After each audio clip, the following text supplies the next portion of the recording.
Selamat siang Tribuners, Anda sedang menyaksikan live update Tribun News.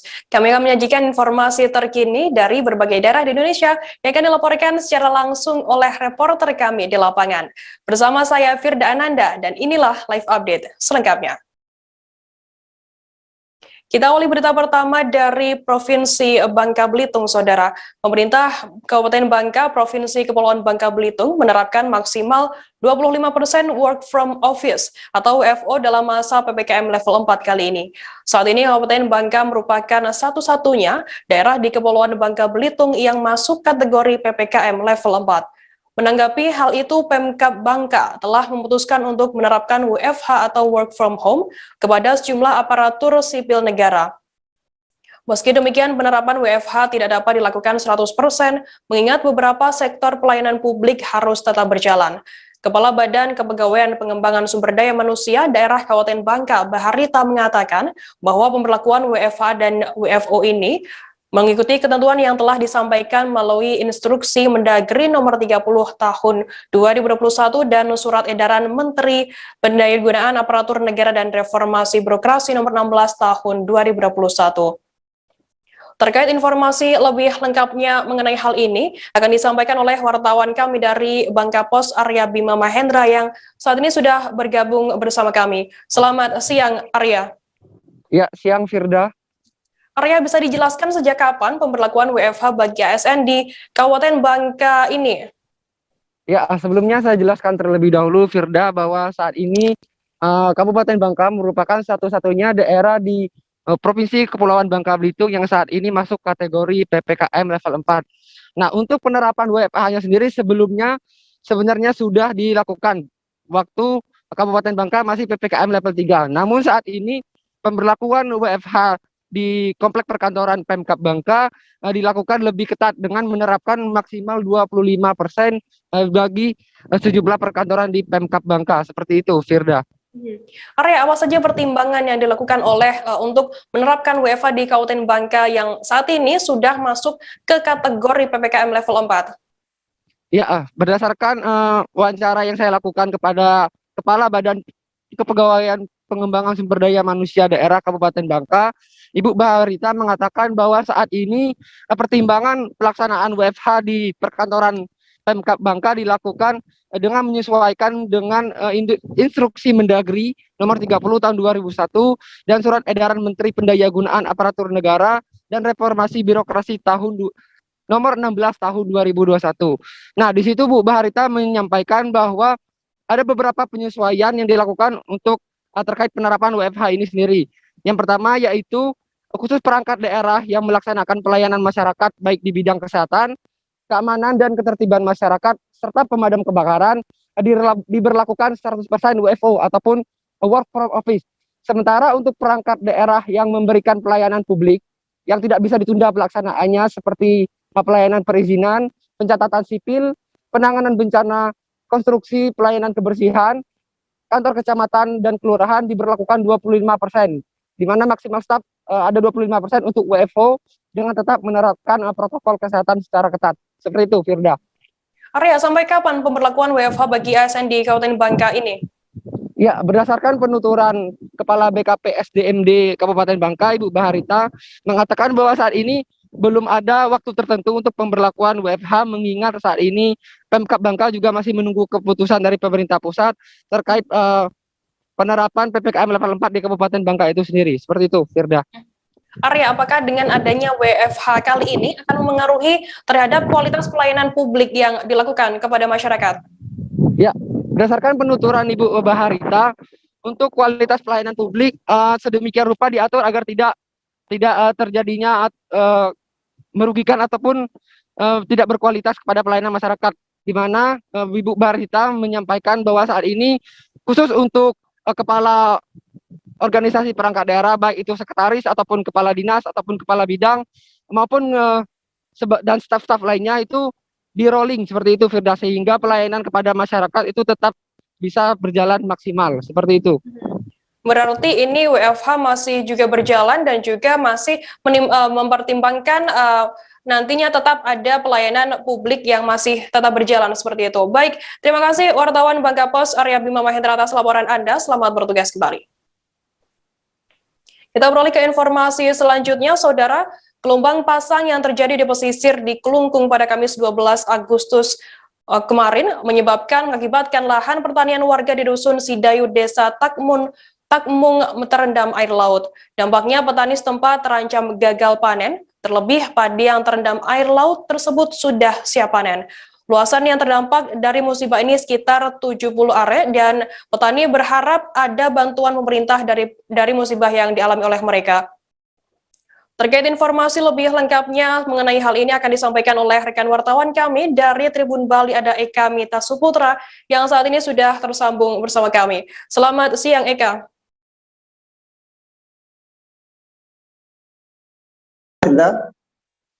Eka, bisa dijelaskan bagaimana kejadian gelombang pasang yang terjadi di wilayah Kelungkung kemarin? Jadi bisa saya informasikan hari Kamis 12 Agustus kemarin, gelombang pasang menerjang pesisir Kelungkung dari barat, mulai pantai Tegal Besar hingga ke timur wilayah pantai Pesinggahan. Dampaknya luas mulai dari tanaman padi masyarakat di Dusun Sidayu, Desa Takmung yang diterjang air laut sehingga puluhan are lahan pertanian warga setempat terendam air laut. Demikian juga dengan terganggunya penyeberangan ke Nusuk Nide yang sempat ditunda akibat dari gelombang pasang. Demikian, Saudara. Selain sawah di sana, apa dampak lainnya yang terjadi dari gelombang pasang yang sempat menerjang di Kelungkung? Jadi selain merendam hektar lahan pertanian warga, kejadian itu juga sempat menyebabkan terganggunya arus transportasi laut, terutama dari wilayah Kusambe ke Nusa Penida.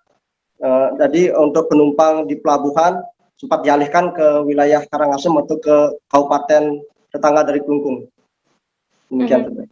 Eka, kemudian bagaimana tindak lanjut dari pemerintah setempat untuk meringankan petani yang terancam gagal panen karena adanya musibah ini?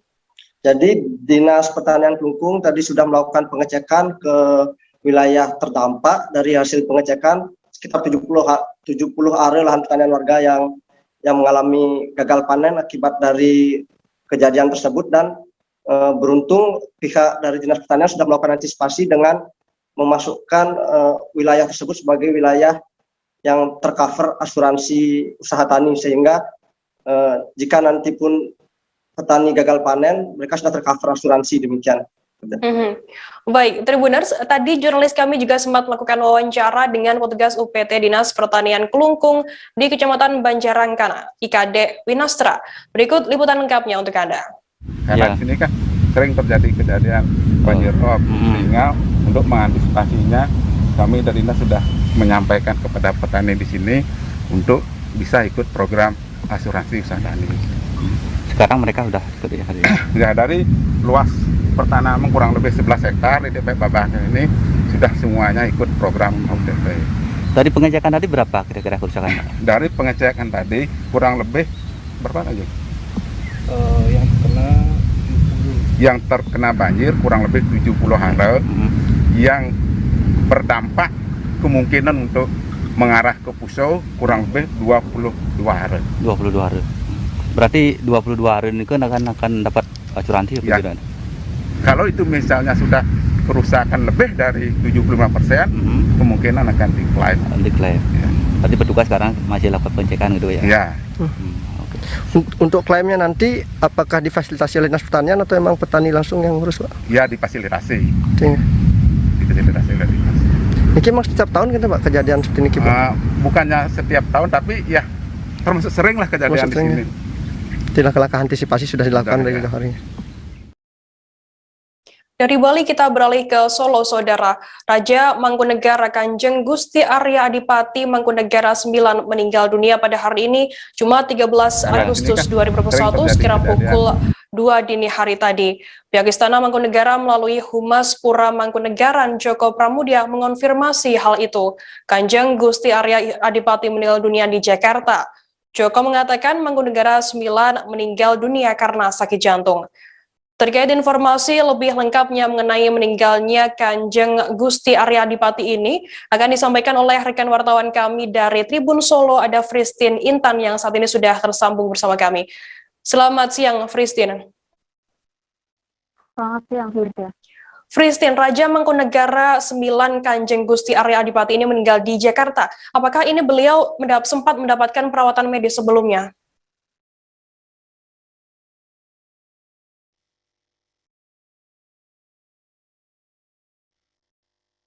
Halo, Fristin?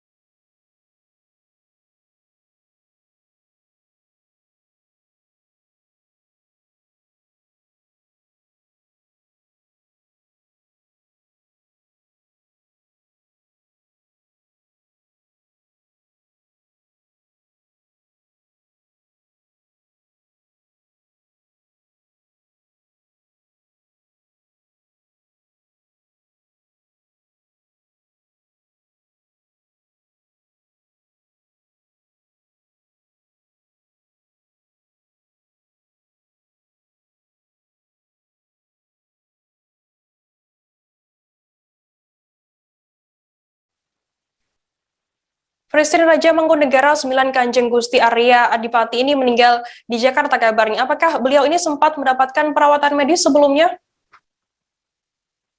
Baik, terima kasih Firda. Terkait dengan meninggalnya Raja Mangkunagaran Solo yang ke-9 ini, memang dia meninggal pada hari Jumat 13 Agustus 2021 pada pukul 2.30 dini hari tadi, dan sempat dilakukannya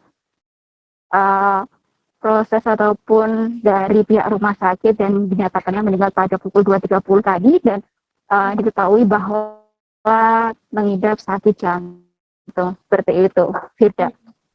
Oke, apakah saat ini jenazah dari Kanjeng Gusti Arya Adipati sudah dibawa ke Solo, Fristin?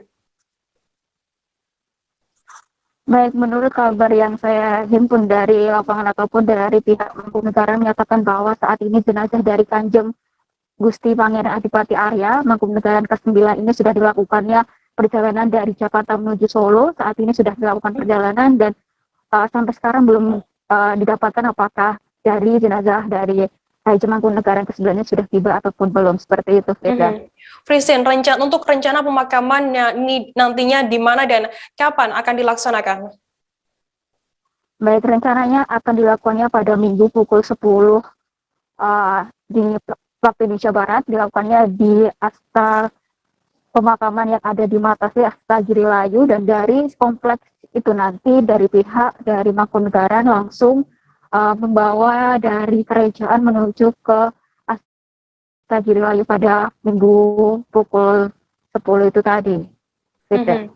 Oke, mungkin bisa dijelaskan, Fristin, terkait suasana rumah duka Keraton Mangkunagaran saat ini seperti apa?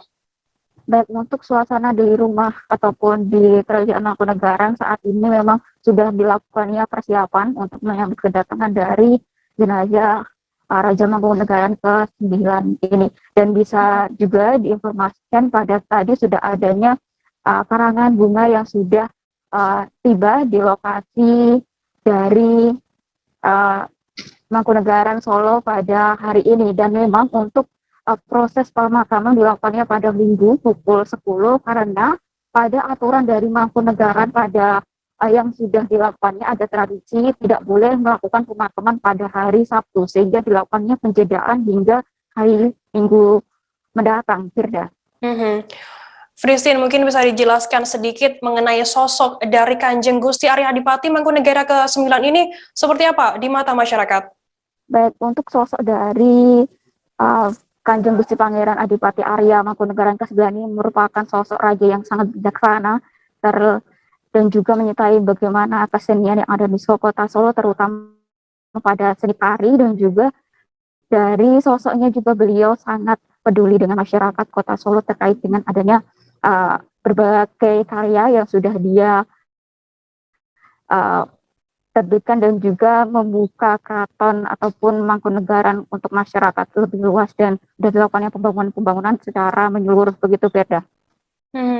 Baik, Tribuners, tadi jurnalis kami Fristin juga sempat melakukan wawancara dengan juru kunci Astana Girilayu, Hadi Suyanto. Berikut liputan lengkapnya untuk Anda. Kalau sampai detik ini belum ada kepastian, Mbak. Mm-mm. Dari kantor belum ada perintah, nanti tunggu perintah dari kantor ini mungkin baru rapat di Mangkunegaran. Nggih. Rencananya kalau berita tadi pagi, kalau tidak salah itu kalau tidak hari Sabtu ya Minggu. Oh gitu. Ya, tapi belum ada kepositifan masalah itu. Oke.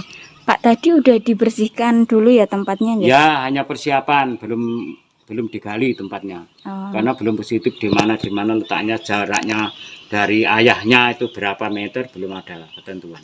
Oh gitu. Memang maaf Pak, untuk jarak dan kayak gitu memang ada aturannya gitu nggih? Ya, kalau sebagai orang Jawa, adat keraton itu ya harus di apa ya itu? Di kirinya, di belakangnya bapaknya dan ibunya itu. Kalau jaraknya ya tidak ada perbatasan, Mbak. Itu mengingat lokasi tempatnya. Oh, nggih.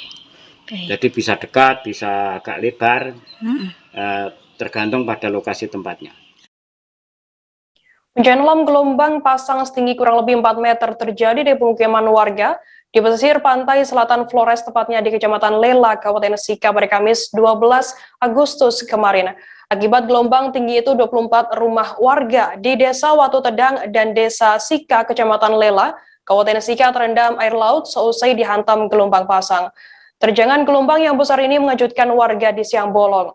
Warga panik dan mengevakuasi barang yang ada di dalam rumah. Aparat Polsek Lela di bawah pimpinan Kapolsek Lela itu Urbanus Kopeng Tupen yang mendapat laporan langsung terjun ke lokasi.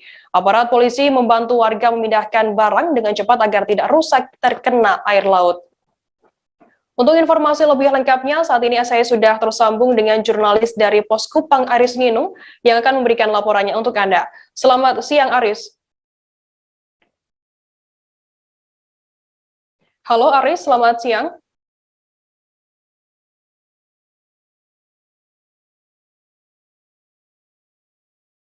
Aris, bisa dijelaskan kapan dan bagaimana kronologi gelombang tinggi ini menghantam permukiman warga?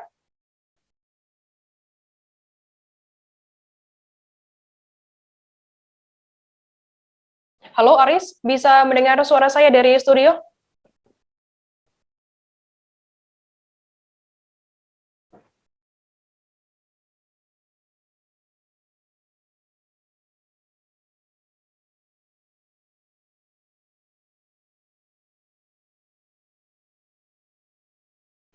Aris, bisa dijelaskan kapan dan bagaimana kronologi gelombang tinggi ini menghantam permukiman warga di sana?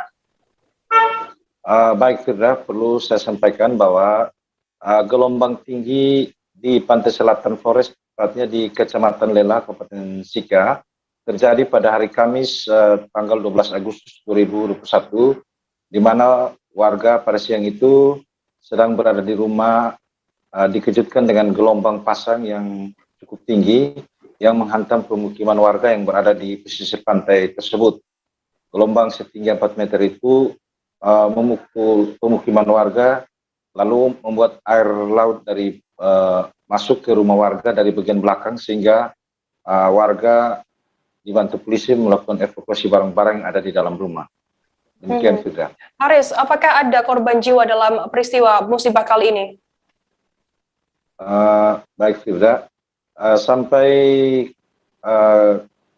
kemarin siang dan sore, menurut laporan dari Bapak Kapolsek Lela, Bapak Ibtu Urbanus Kopong Tupen, tidak ada korban jiwa dalam kejadian ini. Hanya ada warga mengevakuasi barang-barang mereka agar tidak rusak terkena air laut. Demikian. Aris, mungkin bisa dijelaskan terkait penyebab gelombang tinggi ini di Sika, apa penyebabnya?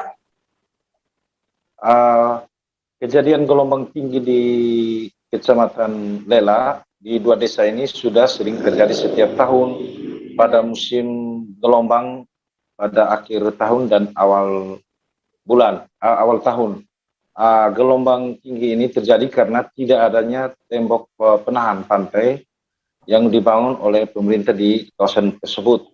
Lalu yang kedua, warga membangun rumah terlalu dekat dengan daerah pantai, sehingga pada saat gelombang air laut sering masuk ke pemukiman warga yang berada di pesisir pantai selatan Flores Sika tersebut. Demikian sudah. Aris, bagaimana kemudian tanggapan dari pemerintah setempat dan aparat kepolisian? Apakah sudah ada bantuan sejauh ini?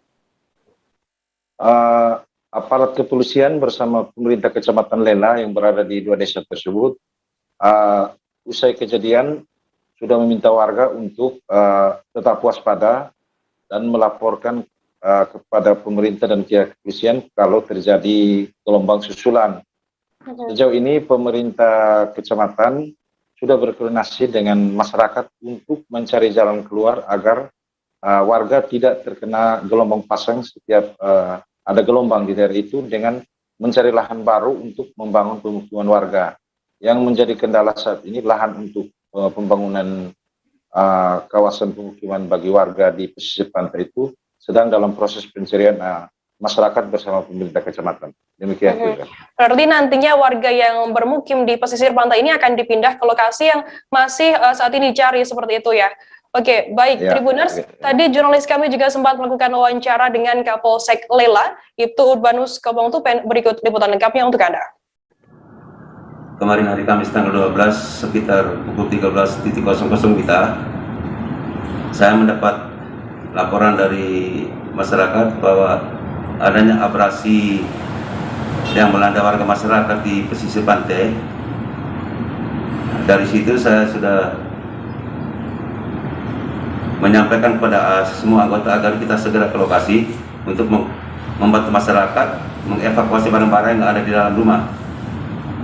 Takut nanti dibawa sama arus laut. Dan sekitar pukul 13.30 WITA, saya bersama anggota langsung menuju ke lokasi di 2 desa, yaitu Desa Batu Terang dan Desa Sika, Kecamatan Lela, Kabupaten Sika, untuk membantu warga masyarakat mengevakuasi barang-barang mereka. Pada kesempatan itu juga saya menghimbau kepada masyarakat agar selalu waspada, mengingat gelombang masih tinggi, jadi kita selalu waspada, jangan lengah, dan selalu memperhatikan protokol kesehatan juga. Mungkin hanya itu saja yang perlu saya sampaikan kepada warga masyarakat. Dan kalau seandainya ada tanda-tanda gelombang tinggi lagi, tolong kami segera dihubungi agar kita sama-sama membantu warga masyarakat yang lain. Tribuners, seusai jeda kami akan kembali dengan informasi menarik lainnya. Tetap di Live Update. Oke, apa kabar Bang Aris di sini untuk strateginya? Kalau saya sendiri di Jumip 37 ini yang semalam baru mulai, saya udah sebenarnya aku nggak ngerasa itu penangkapan atau penggerbegan atau apapun itu, karena gitu posisinya aku kriteria. Jadi kita mengenal disebut dengan stroke yang tidak berdarah dengan stroke yang berdarah. Stroke yang tidak berdarah itu biasanya ditandai dengan adanya penyumbatan. Kalau itu terjadi di sini mungkin pikirnya tidak ke situ kali ya, tapi kalau di Korea atau di Kamboja itu ada beberapa paper yang saya itu mas, ya dulunya tukang koran. Oh gitu ya, tukang koran. Ya saya baca ya Pak. Tuh kan pernah baca kan. Ya. Jadi kalau saya jadi tanggang itu udah bersyukur banget. Si anak ini dijadikan sebagai tersangka begitu. Ya kalau ini kita bicara yang di luar kasus Situbondo ya. Dengan nama hujan shower, di mana terdapat batas jelas antara daerah hujan dan tidak hujan yang biasanya terjadi pada fase awal master stage atau tahap berbahaya itu Kang. Jadi mulai artinya terjadinya perlembekan. Nah itu untuk penetrasi akan sulit gitu ya. Dok, saya ini menurut saya memang tidak mudah, bukan urusan tanah diambil. Kalau misalnya Amerika Serikat sekarang, Rasulullah mengatakan dalam sebuah hadis bahwa berpuasa di 6 hari Syawal itu. Oke, apa kabar Bang Aris di sini untuk strateginya? Kalau saya sendiri di Jumip 37 ini yang semalam baru mulai, saya udah sebenarnya aku nggak ngerasa itu penangkapan atau penggerbegan atau apapun itu, karena gitu posisinya aku kriteria. Jadi kita mengenal disebut dengan stroke yang tidak berdarah dengan stroke yang berdarah. Stroke yang tidak berdarah itu biasanya ditandai dengan adanya penyumbatan. Kalau itu terjadi di sini mungkin pikirnya tidak ke situ kali ya, tapi kalau di Korea atau di Kamboja itu ada beberapa paper yang saya itu mas, ya dulunya tukang koran. Oh gitu ya, tukang koran. Ya saya baca ya Pak. Tuh kan pernah baca kan? Ya. Jadi kalau saya jadi tangga itu udah bersyukur banget. Si anak ini dijadikan sebagai tersangka begitu. Ya kalau ini kita bicara yang di luar kasus Sebongombo ya. Dengan nama hujan shower, di mana terdapat batas jelas antara daerah hujan dan tidak hujan yang biasanya terjadi pada fase awal mature stage atau tahap Berbahaya dewasa. itu Kang. Jadi mulai artinya terjadinya perlembekan. Nah itu untuk penetrasi akan sulit gitu ya. Dok, saya ini menurut saya memang tidak mudah, bukan urusan tanah diambil. Kalau misalnya Amerika Serikat sekarang, Rasulullah mengatakan dalam sebuah hadis bahwa berpuasa di 6 hari Syawal itu. Oke, apa kabar Bang Arief di sini untuk strateginya? Kalau saya sendiri di Jumit 37 ini yang semalam baru mulai, saya udah Sebenarnya aku nggak ngerasa itu penangkapan atau penggerebegan atau apapun itu, karena gini loh, posisinya aku kriteria. Jadi kita mengenal disebut dengan stroke yang tidak berdarah dengan stroke yang berdarah. Stroke yang tidak berdarah itu biasanya ditandai dengan adanya penyumbatan. Kalau itu terjadi di sini mungkin pikirnya tidak ke situ kali ya, tapi kalau di Korea atau di Kamboja itu ada beberapa paper yang saya itu mas, ya dulunya tukang koran. Oh gitu ya, tukang koran. Ya saya baca ya Pak. Tuh kan pernah baca kan? Ya. Jadi kalau saya jadi tangga itu udah bersyukur banget. Si anak ini dijadikan sebagai tersangka begitu. Ya kalau ini kita bicara yang di luar kasus Sebongombo ya. Dengan nama hujan shower, di mana terdapat batas jelas antara daerah hujan dan tidak hujan yang biasanya terjadi pada fase awal mature stage atau tahap Berbahaya dewasa. itu Kang.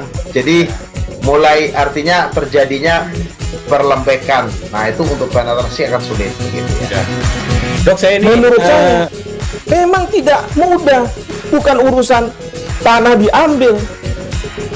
Kalau misalnya Amerika Serikat sekarang, Rasulullah mengatakan dalam sebuah hadis bahwa berpuasa di 6 hari Syawal itu. Oke, apa kabar Bang Arief di sini untuk strateginya? Kalau saya sendiri di Jumit 37 ini yang semalam baru mulai, saya udah Sebenarnya aku nggak ngerasa itu penangkapan atau penggerebegan atau apapun itu, karena gini loh, posisinya aku kriteria. Jadi kita mengenal disebut dengan stroke yang tidak berdarah dengan stroke yang berdarah. Stroke yang tidak berdarah itu biasanya ditandai dengan adanya penyumbatan. Kalau itu terjadi di sini mungkin pikirnya tidak ke situ kali ya, tapi kalau di Korea atau di Kamboja itu ada beberapa paper yang saya itu mas, ya dulunya tukang koran. Oh gitu ya, tukang koran. Ya saya baca ya Pak. Tuh kan pernah baca kan? Ya. Jadi kalau saya jadi tangga itu udah bersyukur banget. Si anak ini dijadikan sebagai tersangka begitu. Ya kalau ini kita bicara yang di luar kasus Sebongombo ya. Dengan nama hujan shower, di mana terdapat batas jelas antara daerah hujan dan tidak hujan yang biasanya terjadi pada fase awal mature stage atau tahap Berbahaya dewasa. itu Kang. Jadi mulai artinya terjadinya perlembekan. Nah itu untuk penetrasi akan sulit gitu ya. Dok, saya ini menurut saya memang tidak mudah, bukan urusan tanah diambil. Kalau misalnya Amerika Serikat sekarang, Rasulullah mengatakan dalam sebuah hadis bahwa. Terima kasih Anda masih bersama kami di Live Update. Kita beralih ke informasi selanjutnya, Saudara. Satuan Tugas Penanggulangan COVID-19 semakin gencar melakukan patroli dan razia pelanggaran protokol kesehatan seiring perpanjangan PPKM level 3 di Kabupaten Pelalawan, Riau. Kepala Satpol PP dan Damkar Pelalawan, Abu Bakar FE, mengatakan pembatasan yang selama ini dilakukan petugas gabungan dari berbagai instansi tetap dijalankan namun lebih ketat lagi. Seperti pemberlakuan jam malam hingga pukul 9, penyekatan jalan untuk mengurangi mobilitas masyarakat, serta pembatasan operasional pusat kuliner dan tempat wisata. Tim Justisi COVID-19 juga akan meningkatkan intensitas operasi di daerah yang masuk zona merah COVID-19. Razia protokol kesehatan dan masker terhadap pengendara dan pelaku usaha terus berlanjut selama PPKM ini. Bahkan pemeriksaan swab test di tempat juga akan dilakukan.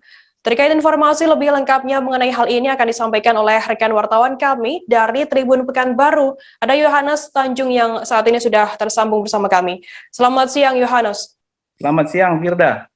Yohanes, bisa diceritakan seperti apa pemberlakuan jam malam dan apa sanksinya bagi pelanggar di sana?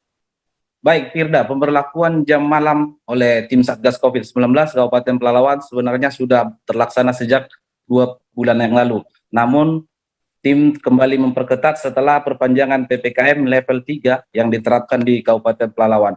Masyarakat dihimbau untuk membatasi semua kegiatannya sampai pukul 21 WIB atau jam 9 malam. Setelah itu petugas akan melakukan operasi justisi, baik itu mendatangi tempat-tempat keramaian, pusat kuliner atau lokasi-lokasi lainnya, termasuk juga melakukan pembatasan di jalan-jalan, penyekatan di jalan-jalan protokol yang sering dilalui masyarakat untuk mengurangi mobilitas masyarakat pada malam hari. Hal ini dilakukan untuk menekan penyebaran COVID-19 yang 1 bulan terakhir ini cukup tinggi di Kabupaten Pelalawan. Demikian, Firda. Yohanes, selain aturan jam malam, apa bentuk pembatasan lain bagi masyarakat di Pelalawan sendiri? Baik, pembatasan juga dilakukan untuk acara-acara hajatan seperti pesta ataupun sejenisnya yang hanya diperbolehkan 20% dari jumlah undangan, termasuk juga di rumah-rumah ibadah maupun di tempat wisata maupun pusat-pusat kuliner. Hal ini dilakukan untuk menekan penyebaran COVID-19 yang saat ini Kabupaten Pelalawan sudah masuk dalam zona merah COVID-19 dan jika dirunut ke tingkat kecamatan ada 4 kecamatan dari 12 yang masuk dalam zona merah. Demikian, Firda. Yohanes, untuk tingkat kepatuhan masyarakat saat ini seperti apa terhadap adanya pemberlakuan pembatasan PPKM ini?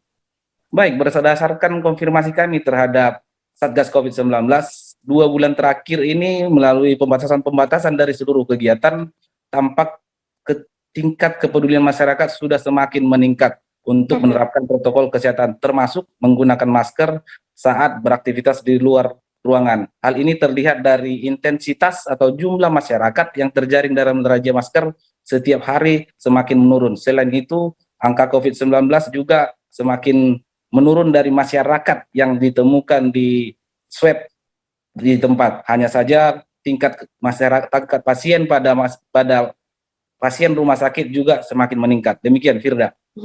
Yohanes, mungkin bisa dijelaskan secara detail terkait kondisi terkini kasus COVID-19 di Pelalawan seperti apa saat ini?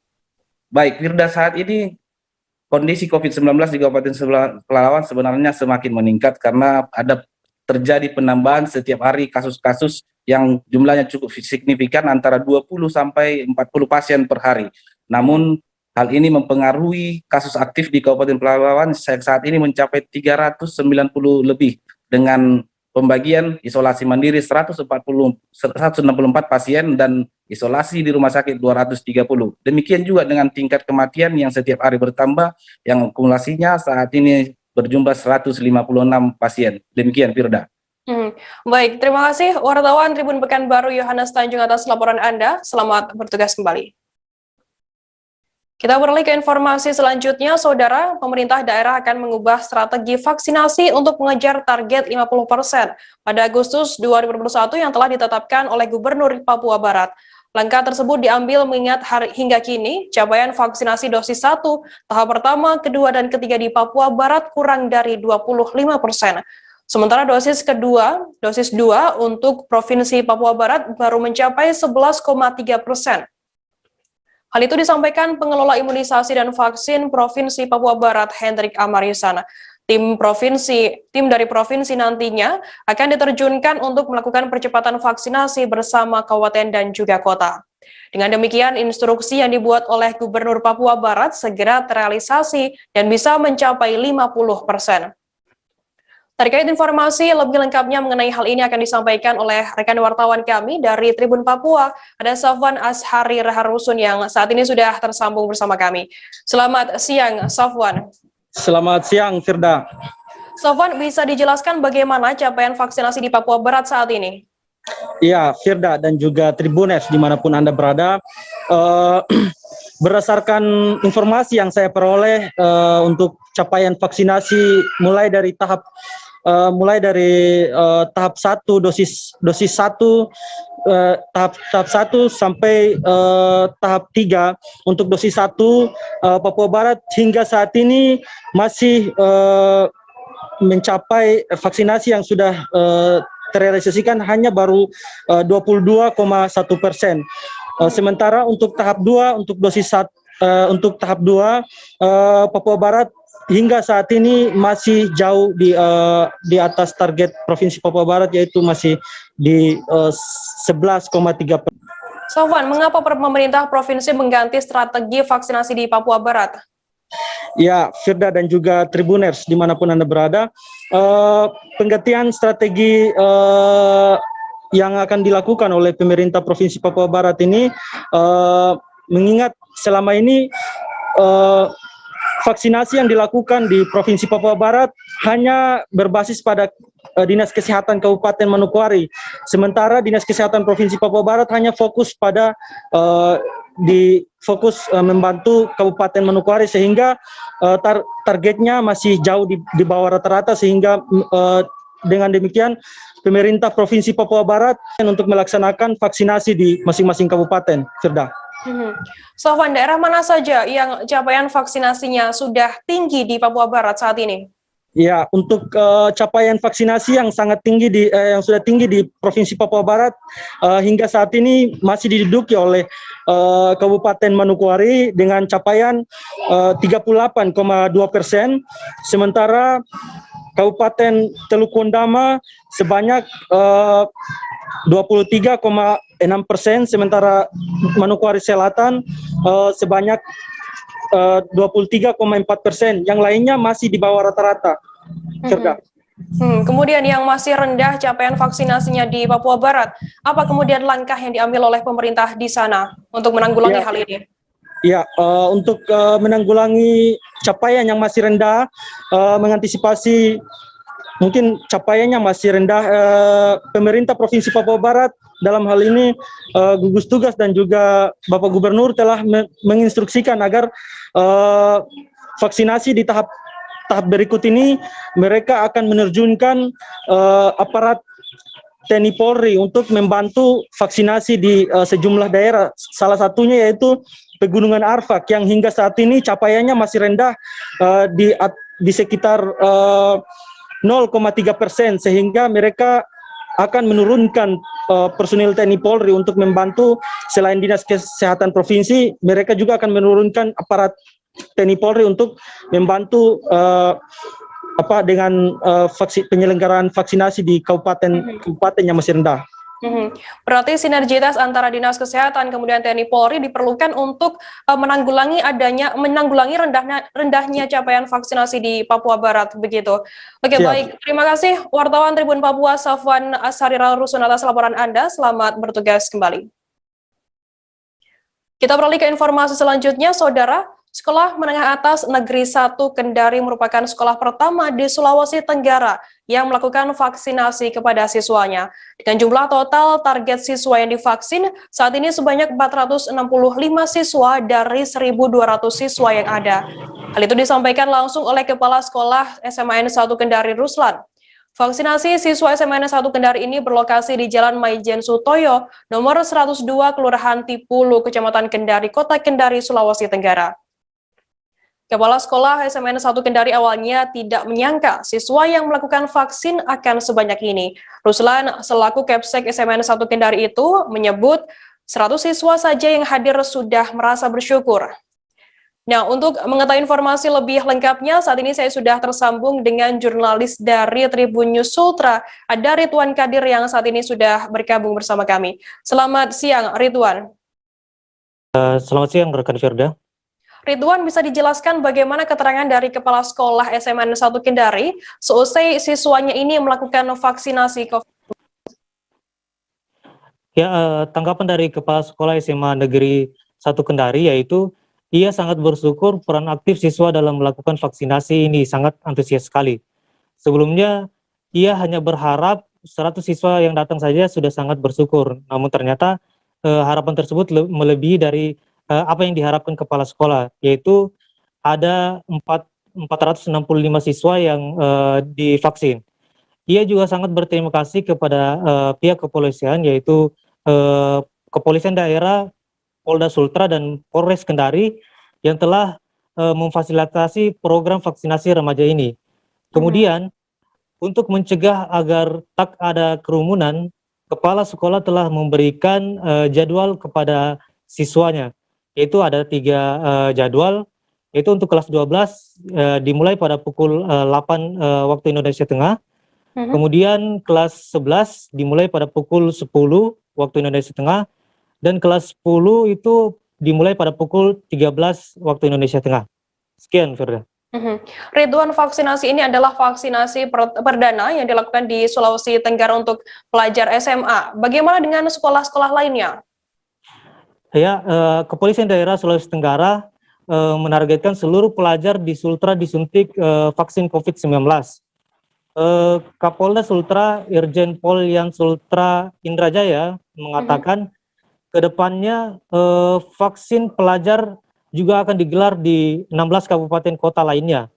Namun karena ketersediaan vaksin yang ada itu masih kurang, maka masih menunggu pengadaan vaksin berikutnya, mengingat jumlah siswa di Sultra yang cukup banyak, sehingga hal itu masih dikhususkan bagi siswa SMA Negeri 1 Kendari.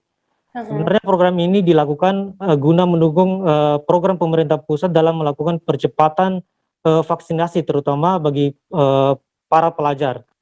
Program tersebut juga dalam rangka HUT RI yang ke-76. Sekian, Firda. Ridwan, mungkin bisa dijelaskan, tadi saya mendapatkan informasi bahwa ada seorang siswa yang sempat pingsan seusai mendapatkan vaksinasi. Bisa dijelaskan terkait hal tersebut? Ya, siswa tersebut itu diketahui berasal dari kelas 12, ya. Ia pingsan usai divaksin, hal itu karena kondisi kesehatannya yang kurang stabil atau kurang fit.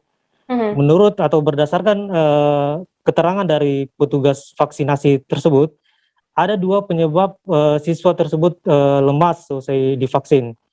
Yang pertama yaitu siswa tersebut itu tidak sarapan sebelum dilakukan vaksinasi. Yang kedua karena kondisi tubuh memang tidak fit. Sebelumnya saat dilakukan pemeriksaan, kondisi dari siswa tersebut itu dalam tak ada keluhan sama sekali, ya. Namun beberapa menit usai dilakukan vaksinasi, siswa tersebut langsung lemas dan terbaring. Setelah dilihat kondisinya mulai normal, petugas menyuruh siswa tersebut untuk beristirahat hingga sampai sore hari. Dan pada sore hari itu siswa tersebut tidak ada lagi keluhan dan diperbolehkan untuk balik ke rumahnya. Sekian, Firda. Oke, baik. Terima kasih wartawan Tribun News Sultra Ridwan Kadir atas laporan Anda. Selamat bertugas kembali. Kita beralih ke informasi selanjutnya, Saudara. Tingginya lonjakan angka positif COVID-19 membuat Kota Pematang Siantar wajib menjalankan instruksi Mendagri untuk melaksanakan PPKM level 4. Naiknya level status PPKM di Pematang Siantar menjadi level 4 membuat pihak Polres memberlakukan penyekatan. Jalan yang disekat yakni di Jalan Ahmad Yani, Simpang Rambu Merah, Jalan Asahan, dan Jalan Prapat Simpang 2. Penyekatan akan dilakukan sepanjang penanganan PPKM level 4, yakni hingga 23 Agustus mendatang. Ada sejumlah syarat yang harus dipenuhi pengendara yang hendak masuk ke Pematang Siantar. Pelaksanaan PPKM level 4 juga dipantau langsung oleh Kapolda Sumut, Irjen Pol Panca Putra Simanjuntak. Jenderal Bintang 2 ini memantau langkah penanganan COVID-19 di beberapa tempat di Siantar. Terkait informasi lebih lengkapnya mengenai hal ini akan disampaikan secara langsung oleh reporter kami dari Tribun Medan, ada Alija yang sudah tersambung bersama kami. Selamat siang, Alija. Ya, selamat siang, Firda. Alija, sejauh ini seperti apa pelaksanaan PPKM level 4 di Kota Pematang Siantar? Jadi, Firda dan teman Tribun sekalian, angka COVID di Pematang Siantar makin hari makin meningkat, dan untuk data hari ini saja, jumlah terkonfirmasi yang dirawat itu mencapai 1.257. Nah, pemerintah Kota Pematang Siantar bersama dengan unsur kepolisian dan kejaksaan, forum komunikasi pimpinan daerah lainnya sudah memberikan sosialisasi tentang status Kota Pematang Siantar yang kini berada dalam PPKM level 4. PPKM level 4 sendiri terhadap Kota Pematang Siantar ini berlaku sejak 10 Agustus kemarin dan akan berlangsung sampai dengan 23 Agustus ke depan. Beberapa hal yang dilakukan Satgas Covid Pematang Siantar diantaranya sosialisasi ke beberapa tempat-tempat esensial dan non esensial, kemudian vaksinasi massal dan melakukan penyekatan di beberapa ruas jalan. Kembali Firda. Alija, terkait penyekatan jalan yang ada di Pematang Siantar, bagaimana aturan untuk pengendara yang masuk ke Kota Pematang Siantar sendiri? Jadi Polres Pematang Siantar yang tergabung dalam Satgas Covid Pematang Siantar menyekat 3 ruas jalan. Yang pertama di Jalan Medan, ini untuk mengantisipasi kendaraan yang datang dari arah Medan, Tebing Tinggi, Sedang Bedagai, dan sekitarnya. Kemudian Jalan Asahan itu untuk mengantisipasi kendaraan yang datang dari arah Batubara, Asahan, dan sekitarnya, dan arah Perapat untuk kendaraan yang datang dari Toba. Jadi penyekatan ini dilakukan untuk upaya testing, tracing, dan treatment kepada pengendara. Jadi dalam pos penyekatan nanti Polres Pematang Siantar itu bersama dengan Dinas Perhubungan, Satpol PP menyediakan alat rapid untuk mengecek. Jadi untuk pengendara yang masuk ke Pematang Siantar itu harus bisa menunjukkan KTP-nya sebagai warga Pematang Siantar, menunjukkan surat tanda dia telah bekerja di Pematang Siantar, dan terakhir menunjukkan vaksin. Jadi demikian untuk tahapan sementara sosialisasi masih dilakukan, dan mungkin kedepannya bisa diberikan sanksi bergantung dengan perda. Gitu. Alija, terkait Kapolda tadi juga meninjau ke Kota Pematang Siantar terkait adanya penyekatan ini. Seperti apa hasil kunjungannya? Jadi Kapolda mengunjungi rumah isolasi terpadu, rumah singgah, dan pos penyekatan serta vaksinasi massal di Rumah Sakit Jasamen Saragi Pematang Siantar. Kapolda sendiri merasa cukup bersemangat mengingat para pasien yang dikunjungi, disapa dari jauh itu merasa semangat untuk sembuh dari COVID. Kapolda juga mendorong vaksinasi massal di Pematang Siantar dilakukan secara menyeluruh sehingga bisa menangani COVID secara komprehensif dan merata. Gitu. Kemudian Kapolda sendiri sebenarnya sudah mengirimkan 100 personel polisian dari 3 direktorat Polda Sumut untuk membantu Satgas Covid Pematang Siantar melaksanakan penyuluhan protokol kesehatan dan tracing COVID. Kapolda juga dalam percakapannya dengan wali kota mengatakan kapanpun Pematang Siantar membutuhkan relawan lainnya, Kapolda siap membantu mengerahkan personel kembali. Kapolda juga meminta untuk ke 100 personel yang ditugaskan dalam tracing dan penyuluhan melaksanakan secara menyeluruh merata ke seluruh lapisan masyarakat sehingga angka COVID bisa diatasi. Demikian, sudah. Oke, Tribuners, tadi Alija, rekan jurnalis kami juga sempat melakukan wawancara dengan Kapolda Sumut, Irjen Pol Pancaputra Simanjuntak. Berikut wawancara lengkapnya untuk Anda. Ya, saya hari ini, siang ini, bersama Bapak Kasdam 1 Bukit Barisan, datang ke Kota Siantar ini untuk melihat pelaksanaan PPKM level 4 yang sudah berdasarkan instruksi Menteri Dalam Negeri, kemarin sudah harusnya dimulai. Ya, kita cukup prihatin dengan ketentuan ini, tapi kita tidak boleh kalah. Kita harus semangat untuk mengatasi permasalahan penyebaran pandemi COVID khususnya di Kota Siantar. Masjid Wapawe merupakan masjid tertua di Maluku. Masjid tersebut diketahui dibangun pada tahun 1414 silam. Masjid yang sudah berdiri selama 7 abad tersebut dulunya dibangun oleh salah satu orang terkaya pada masa itu, Perdana Jamilu.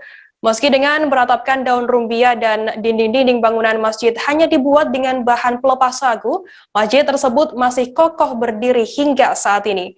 Ada cerita unik yang beredar mengenai masjid ini. Dikabarkan masjid ini berpindah secara gaib dari atas gunung ke permukiman warga pada tahun 1664 silam. Terkait informasi lebih lengkapnya mengenai hal ini akan disampaikan oleh rekan jurnalis kami dari Tribun Ambon, ada Ridwan Tuasamu yang saat ini sudah bergabung bersama kami. Selamat siang Ridwan. Selamat siang Firda. Ridwan, bisa dijelaskan mungkin kapan dan di mana masjid tersebut didirikan? Iya, baik Firda dan Tribuners. Masjid Tua Wapawe yang terletak di Desa Kaitetu ini berdiri pada tahun 1414 ya, tepatnya di salah satu gunung yang bernama Gunung Wawane. Masjid ini didirikan oleh salah satu orang terkaya pada masa itu, yaitu Perdana Jamilu, sebagai tempat peribadatan oleh umat muslim pada masa penjajahan kala itu, Firda. Ridwan, mungkin bisa dijelaskan terkait ciri khas dari Masjid Wapawe ini sendiri seperti apa? Baik, ya, masjid ini seperti bangunan tua pada dulu kala ya, di mana masjid dibangun dengan daun-daunan, termasuk atapnya yang hanya memakai daun rumbia, sedangkan dinding-dinding dari Masjid Tua Wapawe ini dibangun dengan menggunakan pelepah sagu ya. Sementara itu konon katanya nih, Tribuners, Masjid Wapawe ini dibangun tanpa menggunakan paku sama sekali nih. Namun dia tetap bisa kokoh hingga saat ini nih, Firda. Ridwan, mungkin bisa dijelaskan ke Tribuners dan ke kami bagaimana untuk sejarah masjid yang sudah berumur 7 abad ini? Ya baik ya, untuk sejarahnya sendiri, masjid ini seperti yang saya tadi bilang dibangun pada masa penjajahan, di mana Perdana Jamilu sebagai orang terkaya di desa itu pada saat itu mencoba membuat satu buah bangunan untuk tempat peribadatan bagi umat muslim pada kala itu, dibantu oleh para tokoh-tokoh agama yang ada di desa itu pada saat itu. Namun masjid tersebut sempat berpindah tempat. Sebelum berpindah secara gaib, pernah dipindahkan lebih dulu oleh salah satu yang bernama Imam Rijal ya, pada tahun 1614, dipindahkan hanya tidak terlalu jauh dari posisi awalnya, yaitu pada masih di atas gunung begitu sendiri, Firda. Terkait ada informasi mengenai cerita unik mengenai hal ini, mengenai masjid ini yang katanya dibangun di gunung dan turun secara gaib ke pesisir. Bagaimana informasi lengkapnya, Ridwan? Iya, dari informasi yang kami himpun dari penjaga masjid itu yang bernama Yusliha, dia menceritakan bahwa masjid yang dibangun pada tahun 1414 ini sempat dipakai oleh warga pada saat itu di sana. Namun ketika Belanda datang dan mencoba menguasai wilayah Maluku, warga Gunung Wawane kemudian diinstruksikan untuk turun ke bawah gunung agar bisa disuruh kerja paksa ya, begitu Tribuners. Sementara itu saat mereka turun, mereka melupakan masjid yang sudah dibangun berpuluh-puluh tahun. Pada kala itu ketika mereka sehabis bekerja disuruh kerja paksa, mereka kemudian tertidur, dan saat bangun pada keesokan harinya, tepatnya di hari Jumat, tiba-tiba Masjid Tua Wapawe ini sudah berada di posisinya saat ini, yaitu di tengah-tengah pemukiman warga. Ridwan, mungkin bisa dijelaskan ada peninggalan apa saja di dalam masjid tertua ini? Ya, untuk peninggalan sejarah yang terdapat dalam masjid ini, dari pantauan Tribun Ambon, di dalamnya masih ada mimbar dan beberapa tongkat yang katanya dibuat langsung dari Arab ya, dan kemudian dibawa ke dalam masjid tersebut. Kemudian ada beberapa mushaf peninggalan sejarah yang tertata rapi di dalam lemari kaca di dalam Masjid Wapawe ini. Sementara itu kami juga mendapati ada sebuah Al-Quran yang ditulis langsung oleh imam pertama Masjid Wapawe yang masih tersimpan rapi di dalam masjid tersebut. Seperti itu, Firda. Baik, Tribuners, tadi jurnalis kami Ridwan Tuasamu juga sempat melakukan wawancara dengan penjaga Masjid Wapawe, Yus Iha. Berikut liputan lengkapnya untuk Anda. Jadi masjid ini dibangun tahun 1414 itu di salah satu bukit Gunung Wawane. 14 dibuat, nanti tahun 1500 itu masuknya bangsa Portugis. Jadi mereka masuk untuk berdagang, lalu mereka membangun sebuah logistik, yaitu gudang penyimpanan rempah-rempah yang mereka beli dari masyarakat sini. Nanti berdagang sampai 1600 itu masuknya bangsa Belanda. Bangsa Belanda menguasai Portugis dari tanah itu sini, lalu bangsa Belanda menguasai. Jadi nanti lama-lama bangsa Belanda sudah menguasai Maluku, akhirnya suruh turun masyarakat dari gunung ke pesisir untuk kerja paksa benteng. Jadi dia punya logis itu Portugis, lalu direbut, lalu dibuat menjadi benteng pertahanan Belanda Amsterdam. Jadi suruh masyarakat turun, tapi mesinnya ketinggalan. Nah, nanti sampai tahun 1664 masyarakat bangun hari itu, hari Jumat, ya masyarakat bangun mesinnya sudah ada di sini. Jadi mesin turun tanpa yang manusia yang membawa atau bagaimana, secara gaib. Secara gaib. Jadi turun dengan dia punya peralatan ibadah semua. Tribuners, kita akan jeda sejenak. Sesuai ini kami masih akan menjanjikan informasi menarik untuk Anda. Tetap di Live Update. Oke, apa kabar Bang Ariski di sini untuk strateginya? Kalau saya sendiri di Game Week 37 ini yang semalam baru mulai, saya udah pasti. Sebenarnya aku nggak ngerasa itu penangkapan atau penggerebekan atau apapun itu. Karena gini loh, posisinya aku kriteria. Jadi kita mengenal disebut dengan stroke yang tidak berdarah dengan stroke yang berdarah. Stroke yang tidak berdarah itu biasanya ditandai dengan adanya penyumbatan. Kalau itu penyumbatan di sini mungkin pikirnya tidak ke situ kali ya. Tapi kalau di Korea atau di Kamboja itu ada beberapa paper yang saya itu mas, ya dulunya tukang koran. Oh gitu ya. Tukang koran. Ya saya baca ya Pak. Tuh kan pernah baca kan. Ya. Jadi kalau saya jadi tanggal itu udah bersyukur banget. Si anak ini dijadikan sebagai tersangka begitu. Ya kalau ini kita bicara yang di luar kasus Sebongombo ya. Dengan nama hujan shower, di mana terdapat batas jelas antara daerah hujan dan tidak hujan yang biasanya terjadi pada fase awal mature stage atau tahap bahaya itu Kang. Jadi mulai artinya terjadinya perlembekan.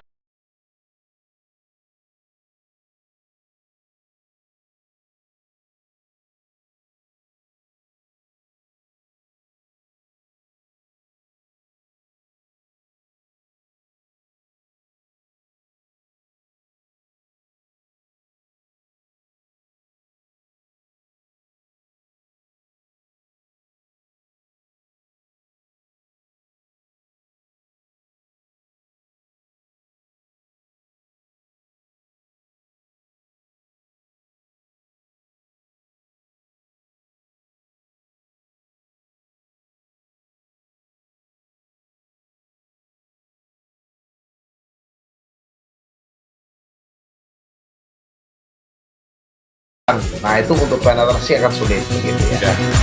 Dok, saya ini menurut saya memang tidak mudah, bukan urusan tanah diambil.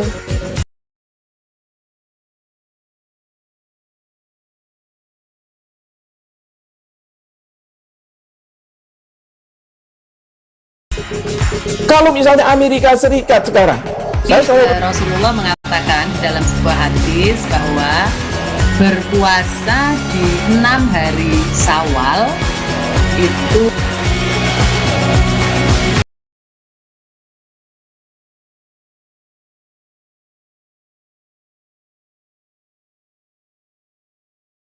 Oke, apa kabar Bang Ariski di sini untuk strateginya?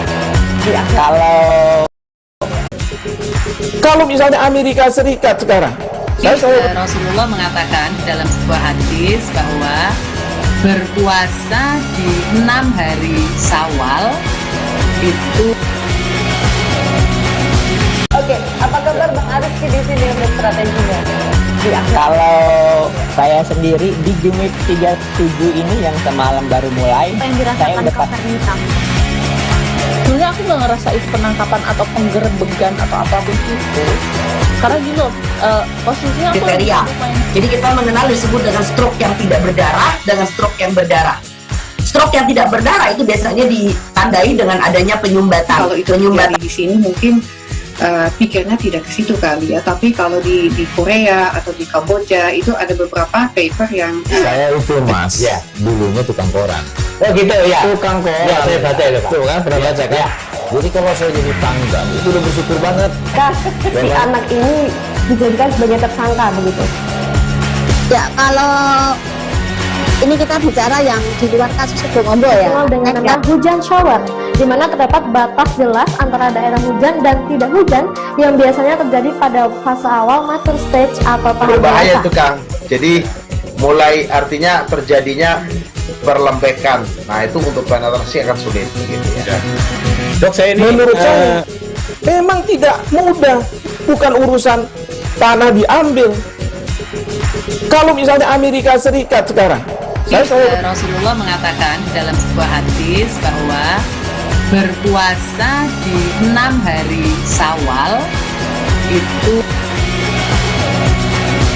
Oke, apa kabar Bang Arif di sini untuk strateginya? Kalau saya sendiri di Jumip 37 ini yang semalam baru mulai, saya udah pas. Sebenarnya aku nggak ngerasa itu penangkapan atau penggerebekan atau apapun itu, karena gini loh, posisinya aku kriteria. Jadi kita mengenal disebut dengan stroke yang tidak berdarah dengan stroke yang berdarah. Stroke yang tidak berdarah itu biasanya ditandai dengan adanya penyumbatan. Kalau itu terjadi di sini mungkin pikirnya tidak ke situ kali ya. Tapi kalau di Korea atau di Kamboja itu ada beberapa paper yang saya itu mas, ya dulunya tukang koran. Oh gitu ya, tukang koran. Ya saya baca ya Pak. Tuh kan pernah baca kan? Jadi kalau saya jadi tanggal itu udah bersyukur banget. Si anak ini dijadikan sebagai tersangka begitu. Ya kalau ini kita bicara yang di luar kasus Sebongombo ya. Dengan nama hujan shower, di mana terdapat batas jelas antara daerah hujan dan tidak hujan yang biasanya terjadi pada fase awal mature stage atau tahap berbahaya dewasa. itu Kang. Jadi mulai artinya terjadinya perlembekan. Nah itu untuk penetrasi akan sulit gitu ya. Dok, saya ini menurut saya memang tidak mudah, bukan urusan tanah diambil. Kalau misalnya Amerika Serikat sekarang, Rasulullah mengatakan dalam sebuah hadis bahwa berpuasa di 6 hari Syawal itu. Oke, apa kabar Bang Arif di sini untuk strateginya? Kalau saya sendiri di Jumip 37 ini yang semalam baru mulai, saya udah pas. Sebenarnya aku nggak ngerasa itu penangkapan atau penggerebekan atau apapun itu, karena gini loh, posisinya aku kriteria. Jadi kita mengenal disebut dengan stroke yang tidak berdarah dengan stroke yang berdarah. Stroke yang tidak berdarah itu biasanya ditandai dengan adanya penyumbatan. Kalau itu terjadi di sini mungkin pikirnya tidak ke situ kali ya. Tapi kalau di Korea atau di Kamboja itu ada beberapa paper yang saya itu mas, ya dulunya tukang koran. Oh gitu ya, tukang koran. Ya saya baca ya Pak. Tuh kan pernah baca kan? Jadi kalau saya jadi tanggal itu udah bersyukur banget. Si anak ini dijadikan sebagai tersangka begitu.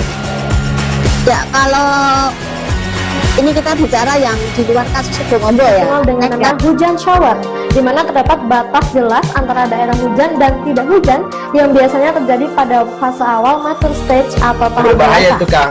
Jadi mulai artinya terjadinya perlembekan. Nah itu untuk penetrasi akan sulit gitu ya. Dok, saya ini menurut saya memang tidak mudah, bukan urusan tanah diambil. Kalau misalnya Amerika Serikat sekarang, Rasulullah mengatakan dalam sebuah hadis bahwa berpuasa di 6 hari Syawal itu. Oke, apa kabar Bang Arif di sini untuk strateginya? Kalau saya sendiri di Jumip 37 ini yang semalam. Terima kasih Anda masih bersama kami di Live Update. Latihan bersama Latma Garuda Shield ke-15 tahun 2021 disusun dengan berbagai sesi rangkaian. Salah satunya penembakan mortir 60 yang berlangsung hari ini di Puslatpur Amburawang. Pada sesi kali ini ditinjau langsung oleh Kasat Jenderal TNI Andika Perkasa yang didampingi oleh istri. Adapun pemainnya bukan dari Batalion Raider 600, melainkan 621 dan 623. Sehingga dengan demikian, menurutnya tidak ada koordinasi masing-masing dalam melakukan pertimbangan bagaimana caranya mengalahkan satu sama lain. Latihan kali ini merupakan latihan menembak dengan peluru tajam, yakni mortir 60 dengan jarak sekira 2,5 km dan diperbantukan dengan senjata perorangan dan senjata ringan. Terkait informasi lebih lengkapnya mengenai hal ini akan disampaikan oleh rekan jurnalis kami dari Tribun Kaltim, ada Muhammad Zain yang saat ini sudah bergabung bersama kami. Selamat siang, Zain. Selamat siang kembali, Firda. Zain, bisa dijelaskan bagaimana dinamika selama simulasi penembakan mortir 60 di sana? Baik, bisa dijelaskan untuk selama simulasi ini, baik itu dari TNI Angkatan Darat, kemudian juga dari US Army, ini dibagi menjadi 2 regu, di mana dari masing-masing regu ini diisi dengan 5 orang.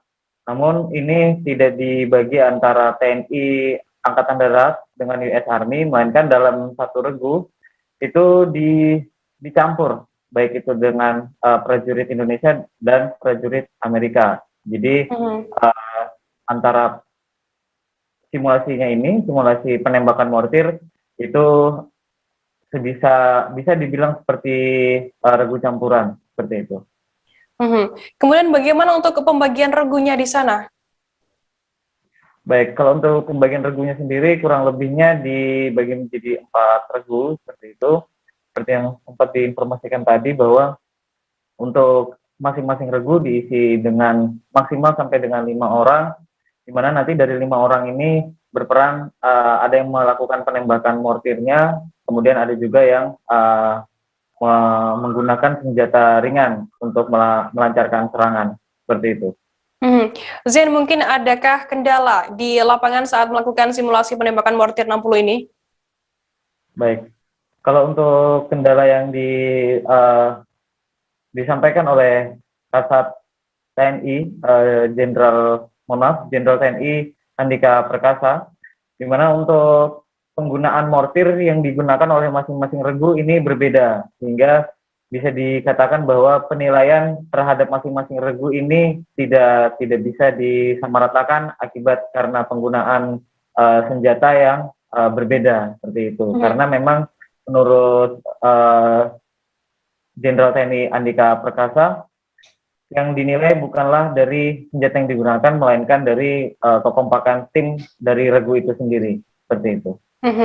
Baik, Tribuners, tadi jurnalis kami juga sempat melakukan wawancara dengan Kasat Jenderal TNI Andika Perkasa, dan berikut wawancara lengkapnya untuk Anda. Di 3 lokasi latihan, Batu Raja, Lakalisung dengan Amburawa, itu kita hadapkan 2 pasukan. Walaupun pasukan lawan ini lebih kecil, yang kita namakan opposing force atau pasukan lawan.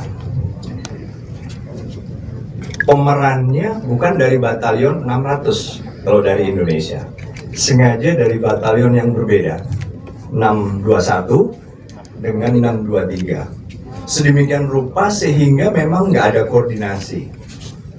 Sengaja masing-masing melakukan pertimbangan bagaimana caranya mengalahkan satu sama lain. Disinilah dinamikanya. Jadi sangat spesial kali ini, termasuk dalam hal bagaimana mereka mengatasi sasaran demi sasaran, obstacle, dan seterusnya. Nah, itu sudah dilakukan. Kemudian hari ini adalah latihan menembak dengan peluru tajam, menggunakan senjata bantuan yang rekan-rekan sendiri juga lihat, mortir 60 dengan jarak kira-kira 2,5 kilo di bendera oranye di sana ya. Kemudian untuk senjata perorangan dan senjata bantuan tapi yang ringan itu juga dilakukan dengan menggunakan peluru tajam di lapangan tembak Batalion 600. Kasus harian COVID-19 Aceh pada Selasa 10 Agustus dan Rabu 11 Agustus tercatat sebagai kasus tertinggi sejak awal pandemi. 2 hari tersebut, Satgas Penanganan COVID-19 Aceh mencatat kasus positif harian di Aceh tembus 700 orang. Jumlah ini merupakan rekor tertinggi selama ini. Juru bicara Satgas Penanganan COVID-19 Aceh, Saifullah Abdul Ghani menjelaskan, sesuai data kasus pada web covid19.acehprof.go.id pada Selasa 10 Agustus, jumlah yang terkonfirmasi positif sebanyak 379 kasus. Sedangkan pada Rabu 11 Agustus, jumlah yang terkonfirmasi positif mencapai 385 orang. Jika ditotal dalam 2 hari tersebut, jumlah yang terkonfirmasi sebanyak 764 orang. Saifullah Abdul Ghani menerangkan peningkatan kasus aktif dalam 2 pekan terakhir tidak terlepas dari tingginya kasus-kasus baru COVID-19 di Aceh dibandingkan dengan jumlah kasus yang sembuh ditambah kasus meninggal dunia di Aceh. Terkait informasi lebih lengkapnya mengenai hal ini akan disampaikan oleh rekan jurnalis kami dari Serambi Indonesia, ada Subur Dhani yang saat ini sudah tersambung bersama kami. Selamat siang, Subur.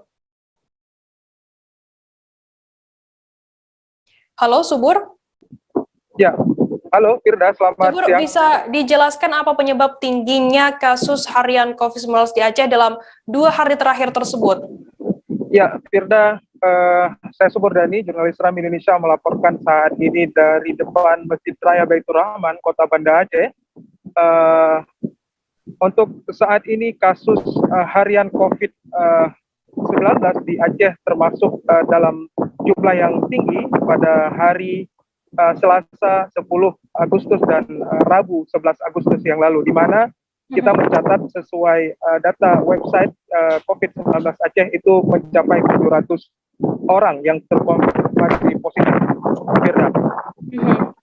Subur, apa yang dilakukan kemudian Satgas Penanganan COVID-19 Aceh untuk mengantisipasi meningkatnya jumlah kasus harian ini? Ya, bisa sebelumnya juga ingin kami jelaskan penyebab dari tingginya kasus saat ini.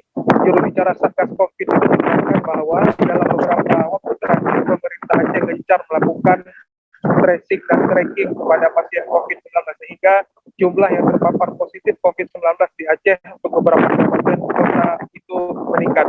Kemudian terkait dengan apa yang dilakukan oleh Satgas COVID, Firda, untuk saat ini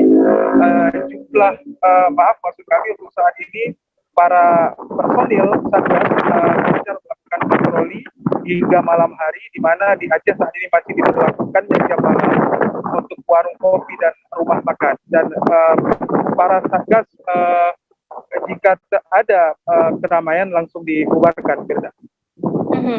Subur, bisa dijelaskan mungkin saat ini kondisi angka COVID-19 di Aceh setelah adanya 2 hari yang kondisinya naik tersebut, saat ini seperti apa kondisinya pada hari Kamis dan juga Jumat ini? Ya, kemarin angka COVID sedikit melanda ya, Firda, bisa kita laporkan jika 2 hari sebelumnya angka COVID positif harian itu di atas 300, namun pada hari Kamis kemarin itu tercatat hanya 185.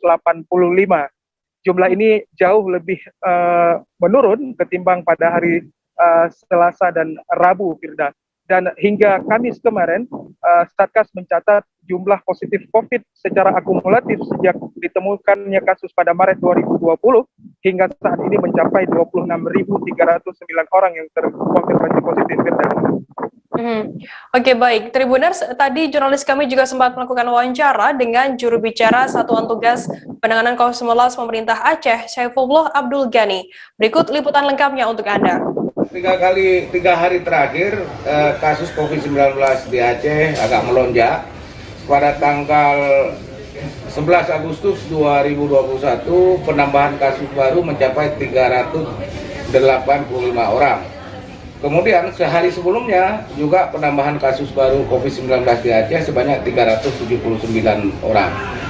Nah, sehingga secara akumulatif hingga tanggal 11 kemarin sudah mencapai 26.126 orang kasus COVID-19 di Aceh, namun ada yang sembuh sebanyak 18.995 orang.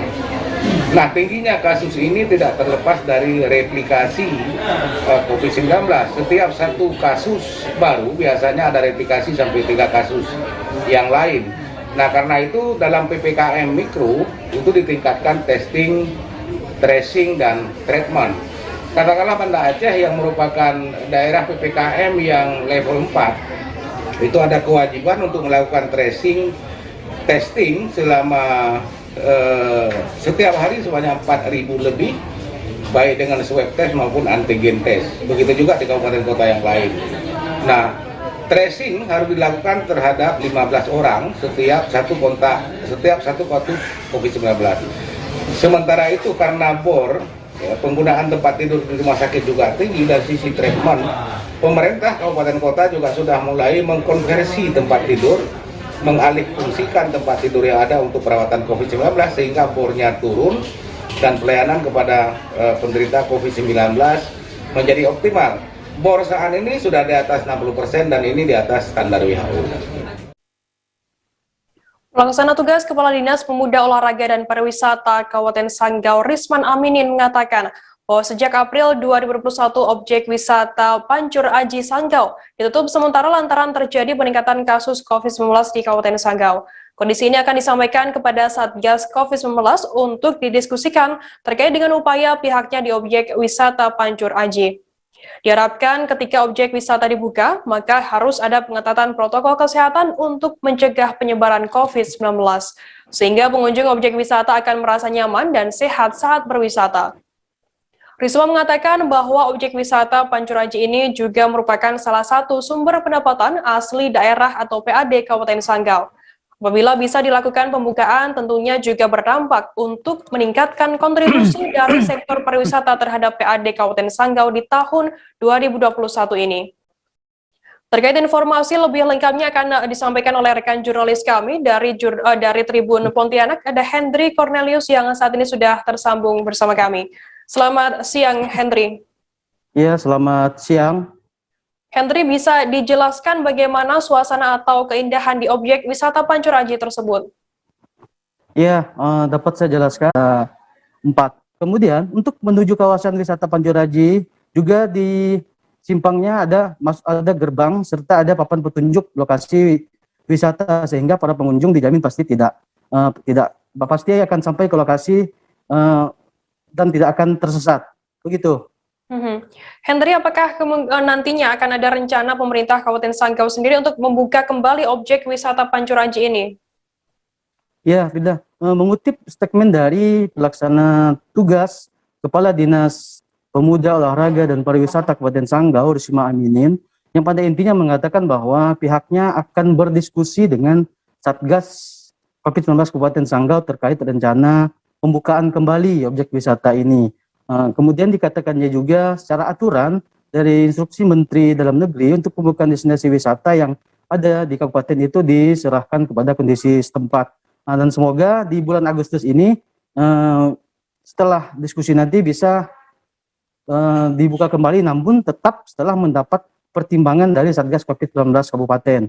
Pada prinsipnya juga ketika objek wisata dibuka, maka yang harus dilakukan adalah bagaimana kita melakukan pengetatan protokol kesehatan untuk mencegah penyebaran COVID-19 sehingga setiap pengunjung akan merasa nyaman, merasa sehat ketika berwisata di sana.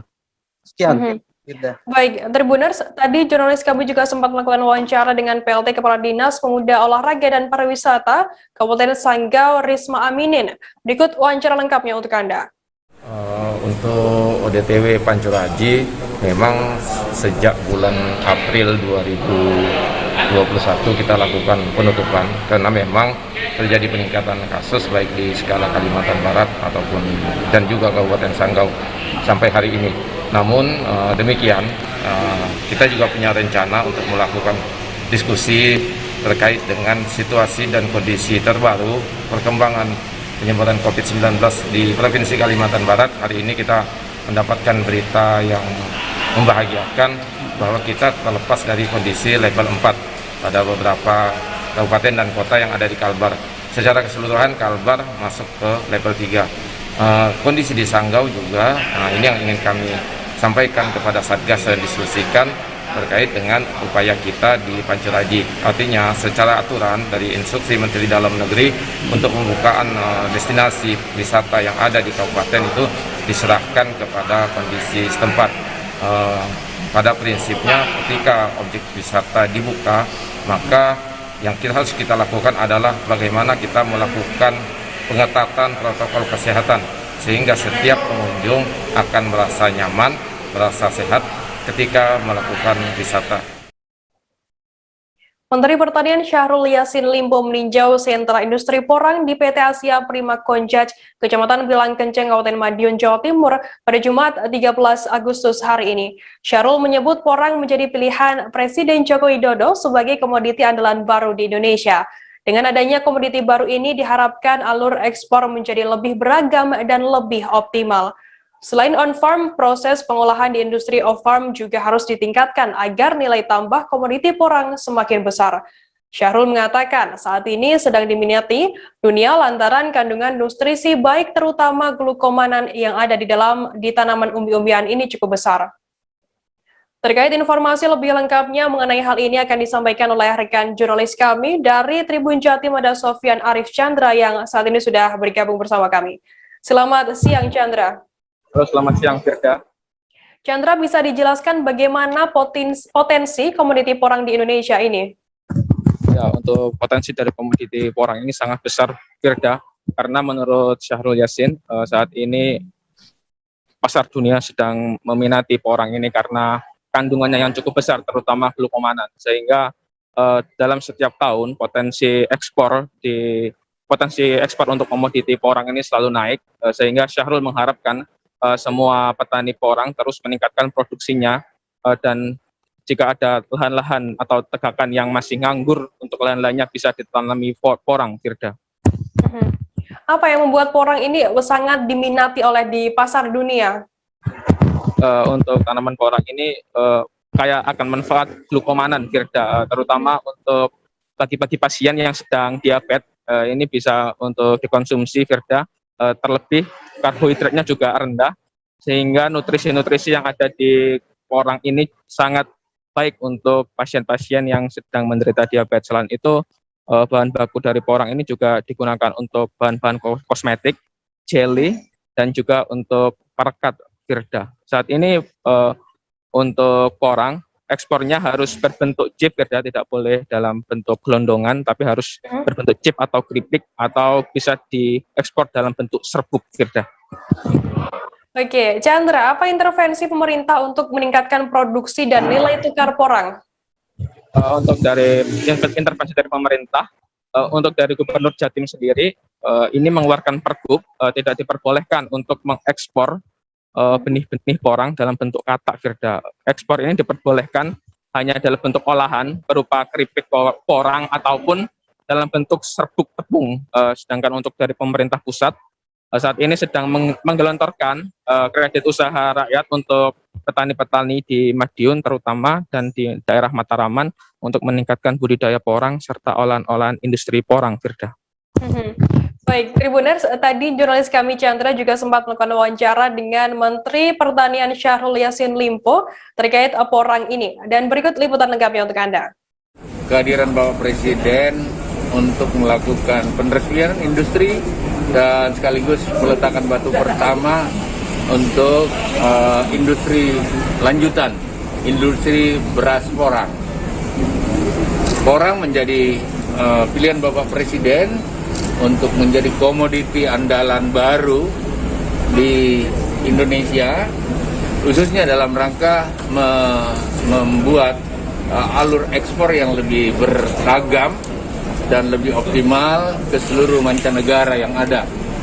Oleh karena itu, porang menjadi komoditi negara tropis yang tentu spesifik sekali Indonesia memiliki kemampuan itu, dan Bapak Presiden mau melihat selain budidayanya harus diperbaiki, bagaimana proses paskanya, pengumpulannya, dan membawa ke industri, bagaimana mengolah industri itu menjadi sesuatu yang punya nilai tambah yang banyak, dan kemudian melakukan eksportasi ke negara-negara tertentu, tentu saja dengan value chain yang lebih baik. Tetapi bukan hanya itu, kita juga berharap sesuai perintah Bapak Presiden, ya kita harus makan tidak hanya beras, boleh kenyang dengan berbagai ragam komoditi yang kita miliki, dan itulah khas Pak Jokowi yang akan hadir pada saatnya nanti. Informasi tadi sekaligus menutup perjumpaan kita dalam live update hari ini. Untuk memperbarui informasi Anda, jangan lupa saksikan terus live update hanya di kanal YouTube Tribun News. Masih di tengah pandemi Tribuners, kami terus mengingatkan Anda untuk selalu menerapkan protokol kesehatan dimanapun Anda berada. Saya Firdananda beserta kru yang bertugas pamit undur diri. Terima kasih dan sampai jumpa. Jangan lupa like, subscribe, dan share ya!